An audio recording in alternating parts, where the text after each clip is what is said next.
billions and billions of dollars in waste, fraud, and abuse. And frankly, I'm not sure that's something Americans would be really excited about. And that is really an enormous number of condoms. If there's not a good feedback loop from the people to the government, and if you have rule of the bureaucrat, or if the bureaucracy is in charge, and then what meaning does democracy actually have? If the people cannot vote and have their will be decided by their elected representatives in the form of the president and the Senate and the House, then we don't live in a democracy, we live in a bureaucracy.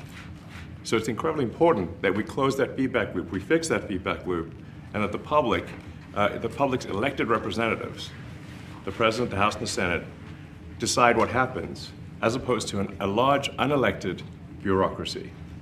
And then we've also got to address the deficit. So we've got a $2 trillion deficit, and if we don't do something about this deficit, the country's going bankrupt. I mean, it's really astounding that the interest payments alone on the national debt exceed the Defense Department budget, which is shocking because we spend a lot of money on defense, and if that just keeps going, we're essentially going to bankrupt the country. So what I really want to say is, like, it's not optional for us to reduce the federal expenses; it's essential. And we do find it sort of rather odd that there are quite a few people in the bureaucracy who have ostensibly a salary of a few $100,000, but somehow manage to accrue tens of millions of dollars in net worth while they are in that position, which is, what happened at USAID. We're just curious as to where it came from.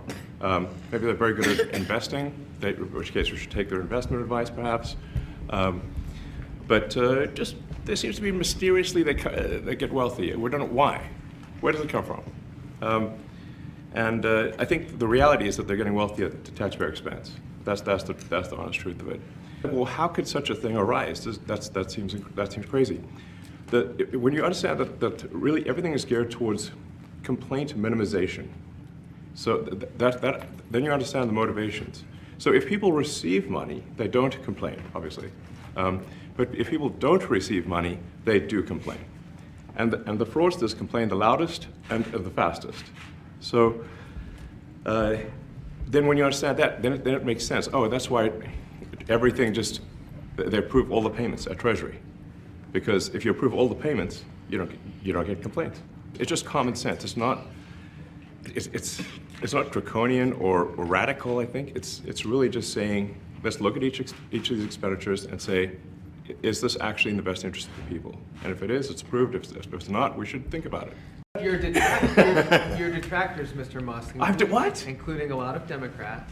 I have detractors? You do, sir. I don't believe it. Say that you're orchestrating a hostile takeover of government and doing it in a non-transparent way.